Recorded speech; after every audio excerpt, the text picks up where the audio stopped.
Hello everyone. ఇవాళ మనతో పాటు ఉన్నారు సీనియర్ జర్నలిస్ట్ దాము బాలాజీ గారు. వారితో మాట్లాడదాం. సార్ నమస్తే. నమస్తే. సార్, ఈ మధ్య బాగా వార్తల్లో నిలిచిన ఫార్మర్స్ కేటీఆర్ ఫార్మర్స్. సో ఇప్పుడు దాన్ని కూల్ చేయాలి అని చెప్పేసి ఒక న్యూస్ వస్తుంది. అంటే అది కూడా అక్రమ కట్టడం అని చెప్పేసి అంటున్నారు. సో హైడ్రా రంగంలోకి దిగింది కాబట్టి దాన్ని కూడా కూల్ చేస్తారని చెప్పి వార్తలు వస్తున్నాయి. సో దాంట్లో ఎంతవరకు నిజం ఉంది సార్?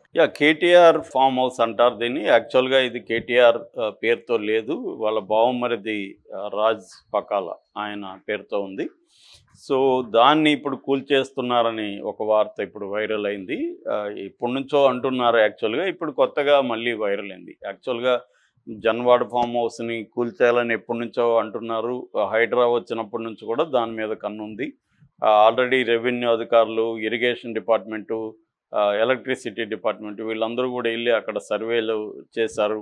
అది బఫర్లో జోన్లో ఉందని, ఎఫ్టీఎల్లో ఉందని, ఇలాగ రకరకాల వార్తలు వచ్చాయి. దాంతో దాని ఒరిజినల్ ఓనర్ వచ్చి ప్రదీప్ రెడ్డి, ఆయన పేరుతో ఉంది.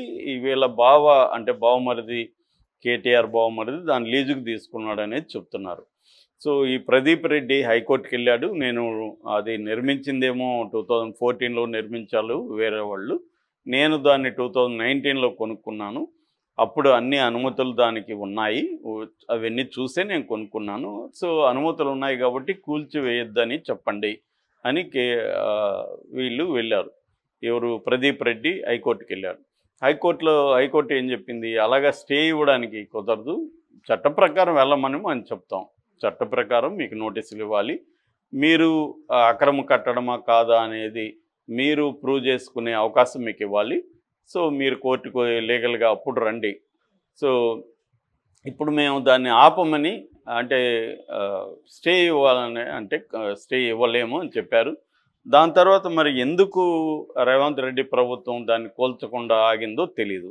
ఎందుకంటే రేవంత్ రెడ్డి ప్రభుత్వం హైడ్రా విషయంలో కొద్దిగా విచిత్రమైన విన్యాసాలు చేస్తున్నట్టుగా మనకు అర్థమవుతుంది. కాన్సెప్ట్ పరంగా అది మంచి కాన్సెప్ట్, థియరాటికల్గా మంచి వ్యవహారం అది. ఎందుకంటే చెరువుల ఆక్యుపేషను అనేది మనకు తెలుసు. కాలువలు, చెరువులు హైదరాబాదులో వందలాది కాలువలు కావచ్చు, ఒక 80 చెరువులు ఎంతో ఉన్నాయి. అవన్నీ కూడా ఆక్యుపేషన్కి గురవడం వల్లనే హైదరాబాద్లో కొద్దిగా వర్షం పుట్టినా కూడా ఇదవుతుంది.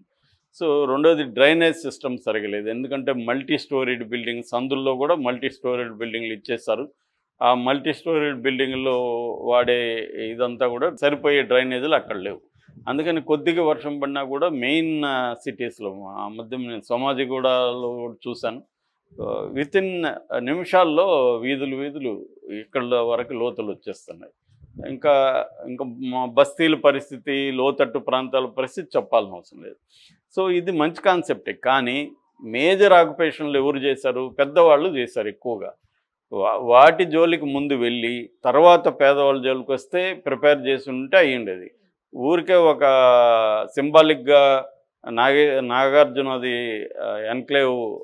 ఎన్కన్వెన్షన్ చేశారు, ఆ తర్వాత ఒకరిద్దరు చేశారు తప్ప మేజర్గా వెళ్ళలేదు. వాళ్ళ మీదకి వెళ్లకుండా middle class, lower middle class, పేదల జోలికి వెళ్ళడం అనేది కనిపిస్తుంది. దానివల్ల గందరగోళం ఉంది. తాత్కాలికంగా ఆపింది. ఈలోగా మూసి గొడవ స్టార్ట్ అయింది.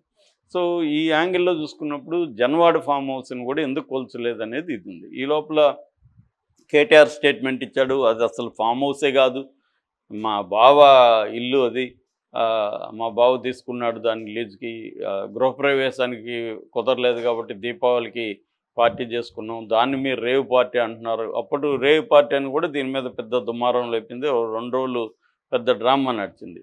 ఈ రాజపకాలని వాళ్ళు విచారించడానికి చేశారు, ఈయన బెయిల్ కోసం ట్రై చేశాడు. తర్వాత విజయ్ మద్దూర్ అని ఒక ఎన్ఆర్ఐని వీళ్ళు, ఆయన బ్లడ్లో డ్రగ్స్ ఉందని చెప్పారు. ఆయనేమో నేను అమెరికాలో తీసుకున్నాను డ్రగ్ అన్నాడు. కొన్ని దేశాల్లో ఏమో డ్రగ్స్ లీగల్. ఇప్పుడు ఆ మధ్య నేను థాయిలాండ్ వెళ్ళాను, థాయిలాండ్లో ఎక్కడ చూసినా అమ్ముతున్నారు మామూలుగా బయట. సో ఇప్పుడు నేను థాయిలాండ్లో తీసుకొని ఇక్కడికి వచ్చాను అనుకో, ఇక్కడ నాకు బ్లడ్ టెస్ట్ చేస్తే డ్రగ్స్ ఉంటుంది, ఇక్కడేమో నేరం, మరి అక్కడేమో లీగల్. సో అదే ఆయన విజయ్ మద్దూరి అదే అడుగుతున్నాడు. ఇటువంటి ఇష్యూస్ ఉన్నాయి దీంట్లో. ఏదేమైనా దాని మీద కన్ను, రేవంత్ రెడ్డి కన్ను అయితే ఉంది దీని కొలత. ఇప్పుడు లేటెస్ట్గా కొత్త విషయం ఏంటంటే, బిగ్ టీవీ అనే మనకు ఈ మధ్యకాలంలో బాగా పాపులర్ అయింది. స్వేచ్ఛ బిగ్ టీవీ అనే వాళ్ళు కలిసి ఒక RTI right to information act కింద అసలు దీనికి అనుమతులు ఉన్నాయా లేవా అని ఒకటి వేశారు. వేస్తే పంచాయతీరాజ్ శాఖ కార్యదర్శి వాళ్ళకు ఒక ఆర్టీఐ తరపున వేసినప్పుడు రిప్లై ఇచ్చాడు. అతను ఏమన్నాడంటే పంచాయతీరాజ్గా అసలు దీనికి ఇది అక్రమ కట్టడం, మేము ఆల్రెడీ నోటీసులు ఇచ్చాము. జూలై 6, 2022లో ఒక నోటీసులు ఇచ్చాము, జనవరి 30, 2023లో ఒక నోటీసు ఇచ్చాము, ఫిబ్రవరి 8, 2023లో ఒక నోటీస్ ఇచ్చాము. కానీ ఈ 3 నోటీసులకు కూడా రాజపాకాల నుంచి ఇప్పటివరకు రిప్లై లేదు. కాబట్టి ఇది అక్రమ కట్టడం అనేది ఈ ఆర్టీఐ ద్వారా బిగ్ టీవీ బయటపెట్టింది. బిగ్ టీవీ అంటే కొంత pro Revanth Reddy channel. So వాళ్ళు బయటపెట్టి ఇప్పుడు దీన్ని అసలు ఇది ఇప్పటివరకు ఇది అక్రమ కట్టడం కాదని చెప్తున్నాడు, వీళ్ళు అంటున్నాడు. కానీ అసలు దానికి ఏమీ పర్మిషన్ లేవని పంచాయతీరాజ్ శాఖ చెప్పింది ఈ ఆర్టీఐ ద్వారా అనేది వాళ్ళు చెప్తున్నారు. ఇప్పుడు చెప్పింది కాబట్టి ఇంకా క్లియర్గా అది అక్రమ కట్టడం అని తేలినాక దాన్ని కూల్చడంలో కోర్టు కూడా అడ్డుకోదు. ఎందుకంటే అక్రమ కట్టడాలకు సంబంధించి కూల్చొచ్చు అనేది సుప్రీంకోర్టు జడ్జిమెంట్ కూడా బుల్డోజర్లకు సంబంధించిన ఇటీవల నిన్ననే నేను దాని మీద స్టోరీ చేశాను. దాంట్లో కూడా ఏం చెప్పిందంటే అక్రమ కట్టడాన్ని కూల్చడం తప్పులేదు, కానీ ప్రాపర్ డ్యూ ప్రొసీజర్ని ఫాలో కావాలి. అంటే నోటీసులు వాళ్ళకి ఇవ్వాలి, 15 days మినిమం టైం ఇవ్వాలి, వాళ్ళ ఫిర్యాదు ఏమైనా ఉంటే మీరు నమోదు చేయాలి, తర్వాత మీరు వాళ్ళ కోర్టుకి వెళ్ళడానికి అనుమతి ఇవ్వాలి. దీన్నంతా కూడా డీటెయిల్ ప్లాట్ఫామ్లో ఇన్ఫర్మేషన్ పెట్టాలి. దాని తర్వాత కోర్టుకు కూడా మీరు మ్యాజిస్ట్రేట్కి కానీ కలెక్టర్కి కానీ డీటెయిల్గా నివేదిక సబ్మిట్ చేయాలి. ఇవన్నీ అయినాక కూలుస్తున్నప్పుడు కూడా వీడియో రికార్డ్ చేయాలి. ఇవన్నీ కూడా కోర్టు ఒక గైడ్లైన్స్ని, దేశవ్యాప్తంగా గైడ్లైన్స్ని సుప్రీంకోర్టు ఫ్రేమ్ చేసింది. ఆ గైడ్లైన్ హైడ్రా అయినా గీడ్రా అయినా ఆ గైడ్లైన్స్ ఫాలో కావాల్సిందే.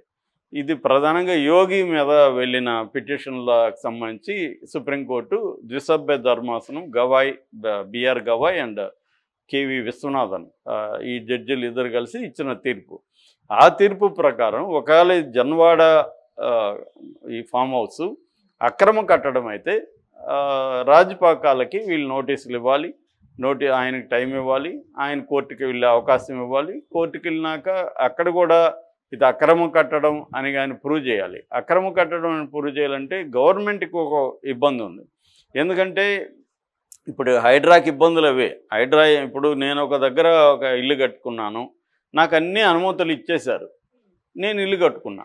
ఇప్పుడు వచ్చి నువ్వు అది ఎఫ్టీఎల్లో ఉంది అంటే, ఎఫ్టీఎల్ అంటే ఫుల్ ట్యాంక్ లెవెల్ లేదా బఫర్ జోన్లో ఉంది, నీది కూల కొట్టేస్తాను అంటే మరి వాళ్ళు ఇచ్చారు కదా, వాళ్ళ మీద ఎందుకు చర్య తీసుకోవట్లేదు? వాళ్ళు ఇస్తేనే కదా నేను కట్టుకున్నాను. సో అట్లాగే ఎవడో బిల్డర్ ఉంటాడు, బిల్డర్ నాకు అమ్ముతాడు, బిల్డర్ అన్నీ చూపించాడు, ఇవన్నీ ఉన్నాయి డాక్యుమెంట్స్ అని, నేను చూసి కొనుక్కున్నాను. ఇప్పుడు వచ్చి నా ఇల్లు కూల కొడితే ఎవరు బాధ్యులు? బిల్డర్ కదా బాధ్యుడు, నేను కాదు కదా ఆక్యుపై చేసింది. సో నేనేం చేయాలి? మరి అన్ని అనుమతులు ఉన్నాయి కాబట్టి నేను తీసుకున్నా ఫ్లాట్. ఇట్లాంటి ఇష్యూలు చాలా ఉన్నాయి. అందువల్ల అది అంత ఈజీ కాదు. లీగల్ బ్యాటిల్స్లకు కానీ వెళితే హైడ్రాకి అంత సాధ్యం కాదు ఎంత చేసినా. ఎందుకంటే ఇవన్నీ చిక్కుముళ్ళు, అంత సులభంగా లేదు. సో కాబట్టే హైడ్రా దూకుడు అనేది తగ్గింది. ఇప్పుడు మూసీ దీని మీదకి వెళ్ళింది, మూసీ దీని మీద కూడా కేసులు వేస్తున్నారు, ఉద్యమాలు జరుగుతున్నాయి. అంటే రేవంత్ రెడ్డి చేస్తున్న పథకాలు మంచివే, కానీ ఆ ప్రొసీజర్ని ఎలా తీసుకెళ్లాలనే దాంట్లో రేవంత్ రెడ్డి కొంత ఇబ్బంది పడుతున్నట్టుగా మనకు కనబడుతుంది. అయితే ఇక్కడ ఏంటంటే మనకి